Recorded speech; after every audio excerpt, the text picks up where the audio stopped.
चलिए आज हम लेकर आए हैं बायोलॉजी के एक और टॉपिक लीवर के बारे में। यह शरीर की सबसे बड़ी ग्रंथि है, इसके बारे में जानेंगे कि लीवर कैसे रंग का होता है, इसका क्या कार्य है, यदि इस मानव के शरीर में नहीं रहे तो उसका क्या हानि पड़ेगा हमारे शरीर पर, इसके बारे में जानेंगे। और यह खराब होगा तो कैसे हमको मालूम चलेगा, यह संकेत कैसे दे पाएगा, इसके बारे में पूरा डिटेल हम जान लेते हैं। चलिए सबसे पहले देखते हैं लीवर।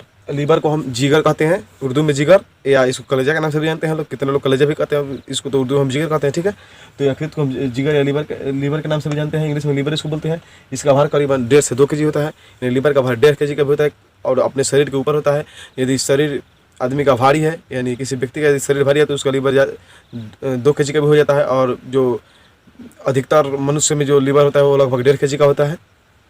लीवर जो होता है हल्के लाल रंग यानी भूरे रंग का होता है, जैसा कि आप लोग को इस वीडियो में दिखाई दे रहा होगा उसी तरह का होता है। यहाँ पे आपको दिखाई दे रहा होगा उसी तरह का होता है, यानी हल्के लाल रंग एवं भूरे रंग का, हल्का लाल एवं भूरा रंग का। जैसे भूरा होता है भूरा चीज़ ब्राउन कलर, उसे हल्के लाल और भूरा। क्यों लाल भूरा रंग का होता है? क्योंकि इसमें रक्त भरा रहता है और बचपन में रक्त इसी में बनता है, यानी कि खून भ्रूण में जब बच्चा गर्भ में रहता है तो खून जो बनता है इस लीवर में ही बनता है। बड़े होने पर यानी वयस्क होने पर, एडल्ट होने पर उसको अस्थि मज्जा में खून बनता है, हड्डी में बनने लगता है, हड्डी के जो बीच में अस्थि मज्जा होता है उसमें बनने लगता है। लेकिन जब तक बच्चा भ्रूण में रहता है तब तक उसका जो खून बनता है वो कहाँ बनता है? लीवर में बनता है। ठीक है, तो लीवर का भार 1.5 kg होता है, इसका रंग हल्के भूरे रंग का होता है। शरीर की सबसे बड़ी ग्रंथि, एग्जाम में यदि क्वेश्चन देता है शरीर की सबसे बड़ी ग्रंथि क्या है तो लीवर मार दीजिएगा, यकृत।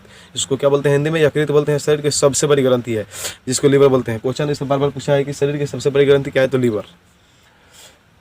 एक और क्वेश्चन बराबर देता है कि पित्त का स्राव किस ग्रंथि से होता है, तो पित्त का स्राव जो होता है इस लीवर से होता है। पित्त स्रावित कौन करता है? लीवर। लीवर छोटी आंत में जो उपस्थित रहता है एंजाइम, छोटी आंत में जितना भी एंजाइम रहता है उसको जो लेने का काम करता है वो कौन करता है? लीवर करता है। लीवर नहीं रहता तो छोटी आंत का जो जितना एंजाइम था उतना एंजाइम हमारे शरीर में नहीं आ पाता, यानी यकृत के कारण यानी लीवर के कारण ही हमारे छोटी आंत के सभी जो एंजाइम होते हैं हमारे शरीर में आते हैं। तो ये क्या करता है? विषैले अमोनिया की यूरिया में बदल देता है। जितना भी विषैले अमोनिया होता है वो हमारे शरीर में, अमोनिया जो होता है हम जो पानी पीते हैं वो अमोनिया बदलता है, फिर जाकर यूरिया बदल के बाहर चल जाता है।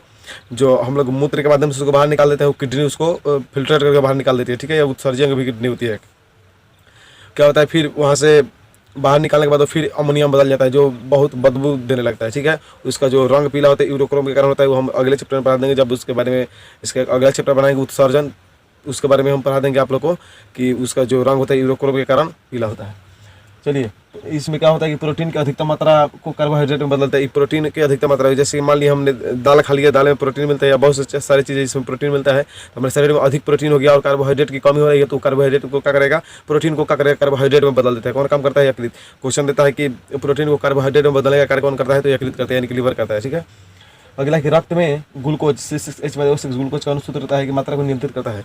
रक्त में ग्लूकोज की मात्रा क्या करता है? नियंत्रित करता है, जिससे आदमी की ऊर्जा जो आपके ग्लूकोज होता है, ग्लूकोज से आपको शरीर में ऊर्जा मिलती है। ग्लूकोज को जो रक्त में ग्लूकोज की मात्रा को नियंत्रित करता है वो आपका लीवर है। लीवर नहीं रहेगा तो रक्त में ग्लूकोज की मात्रा नियंत्रित नहीं होगा और फिर जैसा का तैसा हो जाएगा।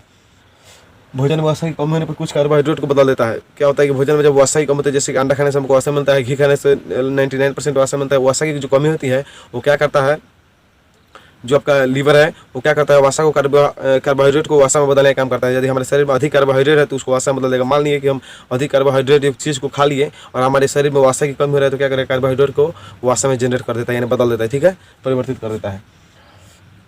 फाइब्रिनोजेन नामक प्रोटीन बनाता है। देखिए, फाइब्रिनोजेन नामक प्रोटीन बनाने का काम जो करता है लीवर ही करता है। क्वेश्चन में इससे फाइब्रिनोजेन नामक प्रोटीन जो है कौन बनाता है तो यकृत बनाता है, यानी लीवर बनाता है। फाइब्रिनोजेन नामक प्रोटीन क्या होता है इसका बारे में समझिए। रक्त को थाका बनाने में मदद करता है। जैसे कि मान लिया कि हाथ कट गया, वहाँ से खून जो फेंकता है उसको 2-4 मिनट के बाद वो अपने आप उसमें थाका बन जाता है। थाका नहीं बने तो क्या होगा? आदमी की मृत्यु होती है। जैसे कि ब्रिटेन की महारानी की ब्रिटेन की महारानी थी, उसकी मृत्यु हुई थी रक्त में थाका नहीं बने कारण, यानी फाइब्रिनोजेन नामक प्रोटीन उसमें नहीं थे इसलिए उसकी मृत्यु हो गई थी। ठीक है, तो फाइब्रिनोजेन नामक प्रोटीन का निर्माण जो करता है यकृत करता है, लीवर करता है। इसका काम क्या है? फाइब्रिनोजेन नामक प्रोटीन का इसका कार्य है कि रक्त को थाका बनने में मदद करना। जैसे कि हाथ कट जाता है तो उसके बाद 2-4 मिनट के बाद उसमें थाका बन जाता है और खून को फिर यानी रक्त बहाना हमारा बंद हो जाता है। यदि वो फाइब्रिनोजेन नामक प्रोटीन नहीं हो तो क्या होगा? रक्त डायरेक्ट हो जाएगा और आदमी की मृत्यु हो सकती है।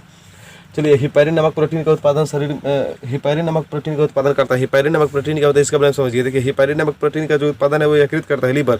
लेकिन हिपैरिन नामक चीज़ क्या होता है उसके बारे में समझिए। हिपैरिन नामक जो प्रोटीन होता है वो हमारे शरीर में जो जितना भी ब्लड है, ब्लड को जो दौड़ाने का काम करता है, यानी कि वो जमने नहीं देता है, ब्लड को फुर्तीला बनाता है, ब्लड को पूरा 120 की स्पीड से जाता है और 80 की स्पीड से आता है, यानी ब्लड को चलाने का यानी फुर्तीला यानी पानी जैसा बनाने का काम कौन करता है? हमारा हिपारिन नमक करता है। हिपारिन नमक प्रोटीन का काम होता है कि जो हमारे शरीर में रक्त है उसको जमने नहीं देता है।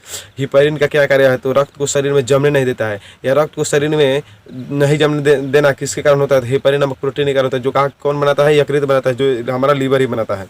ठीक है, ये क्या करता है? मृत आरबीसी को नष्ट कर देता है, या मृत जो मरे हुए आरबीसी रहते हैं, आरबीसी को कहते हैं रेड ब्लड सेल्स। आरबीसी को चलिए समझते हैं क्या कहते हैं। आरबीसी को कहते हैं हम रेड ब्लड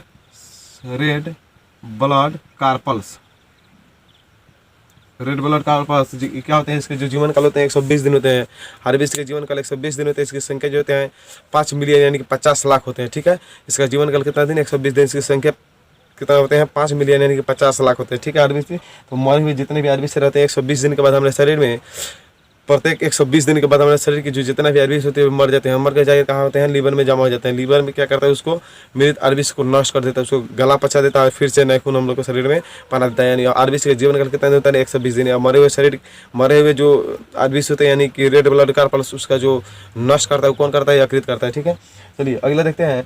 ये क्या करता है कि ये फिर लोहा और कॉपर प्लस विटामिन देता है। लोहा को थोड़ी मात्रा में, ज़्यादा तो नहीं लेकिन थोड़ी मात्रा में लोहा, तांबा और विटामिन को भी देने का काम करता है। कौन? यकृत। यानी लोहा, तांबा, विटामिन की जब शरीर में हमें जरूरत पड़ती है तो थोड़ी मात्रा में दे देता है। ठीक है, क्योंकि ये क्या करता है? स्टोरेज करके रखता है थोड़ी मात्रा में। उसके बाद टेम्परेचर को नियंत्रित करता है। यदि टेम्परेचर जैसे कि टेम्परेचर का मतलब होता है तापमान। तापमान को क्या करता है? नियंत्रित करता है। ठीक है, गर्मी ठंडी इस सब को क्या करता है? नियंत्रित करके रखता है। कौन? यकृत। शरीर में कितना तापमान चाहिए उसको जो नियंत्रित करने का काम करता है कौन करता है? यकृत। और इसको शरीर में जो तापमान होता है वो कैसे होता है? तो खून के दौड़ने के कारण, इसमें शरीर में हम लोग का जो गर्मी रहता है उस खून के दौड़ने के कारण होता है। ठीक है, खून यदि नहीं दौड़ना यानी खून गति करना बंद कर दे, एक स्थान से दूसरा स्थान जाना बंद कर दे, तो क्या हो जाएगा? परिवहन की प्रक्रिया जब हमारे शरीर में नहीं होगा तो आदमी की मृत्यु हो सकती है। चलिए, किसी व्यक्ति को जहर देकर मारा गया, इसकी पता हम यकृत यानी लीवर के द्वारा ही लगाते हैं। यदि कोई व्यक्ति जहर के द्वारा मारा गया है तो उसका हम पता कैसे लगा लेंगे? यकृत के माध्यम से। अब समझते हैं यकृत के बारे में हम पूरा डिटेल समझ लिए। अब इसके बारे में जानते हैं कि इसके खराब होने पर क्या हो सकता है, कौन सी बीमारी हो सकता है और कैसे संकेत देता है कि खराब होने वाला है, कैसे हम पहचान पाएंगे। चलिए इसको देखते हैं। देखिए, यकृत खराब होने के संकेत होता है कि पेट में सूजन हो जाएगा, जो सिरोसिस रोग के कारण होता है। किस रोग के कारण? सिरोसिस रोग के कारण पेट में सूजन हो जाता है। ये लगभग जो है आपके बायोलॉजी के नियम के अनुसार हम बता दे रहे हैं। बायोलॉजी में कुछ इसी प्रकार के संकेत दिए गए थे जिसके हम महत्वपूर्ण संकेत वाले कराएंगे। ये खराब आपको एग्जाम में नहीं पूछेगा खराब होने के लिए, लेकिन ये सबसे एग्जाम में क्वेश्चन बनते हैं। आपको जानकारी के लिए बता दे रहे हैं कैसे आप जान पाएंगे। तो पेट में सूजन होता है जो सिरोसिस रोग के कारण हो जाता है। पेट में सूजन, कभी कभी पेट भी दर्द करने लगता है। इसके लिए पेट दर्द करने के लिए तो बहुत सारे कारणों से दर्द करता है, लेकिन कभी कभी इसको माना जाता है। ठीक है, पीलिया रोग धर लेता है, जिसे जॉन्डिस कहते हैं। बिलिरुबिन जब अधिक हो जाता है तो पीलिया रोग पकड़ लेता है आदमी को। ठीक है, तो इसमें पीलिया रोग भी धर लेता है। ऐसे तो पीलिया रोग होने के बहुत सारे कारण हैं, लेकिन बिलिरुबिन अधिक हो जाता है तो पीलिया रोग भी हो जाता है, लेकिन इसमें इसका भी एक मुख्य कारण माना जाता है। अगला है अपच की समस्या। अपच यानी भोजन जो हम करते हैं वो पचता सीखते हैं, जैसे कि पेट फूल जाता है और ढाकार मारने लगता है, तो उसका भी एक लक्षण माना जाता है कि हमारा लीवर खराब हो चुका है। ठीक है, मलमूत्र में परिवर्तन। पहले के मलमूत्र और अभी के मलमूत्र में बहुत सारा परिवर्तन हो जाता है, तो ये यकृत संकेत देता है कि खराब होने वाला है। ठीक है, इसके लिए चक्कर आने लगता है। चक्कर आने के लिए तो ऐसे हमको जब कमजोर व्यक्ति हो जाता है तो चक्कर आने लगता है, लेकिन इसका भी एक मुख्य लक्षण माना जाता है जो यकृत के चलते भी होता है। उसके बाद है त्वचा पर खुजली। त्वचा पर खुजली होने लगता है जो यकृत खराब होने का संकेत देता है। ऐसे आप लोगों को कोई भी इसमें से परेशानी हो तो आप लोग डॉक्टर से डायरेक्ट जाकर मिल सकते हैं और वहाँ से उसके चिकित्सा के परामर्श के अनुसार आप दवा ले सकते हैं।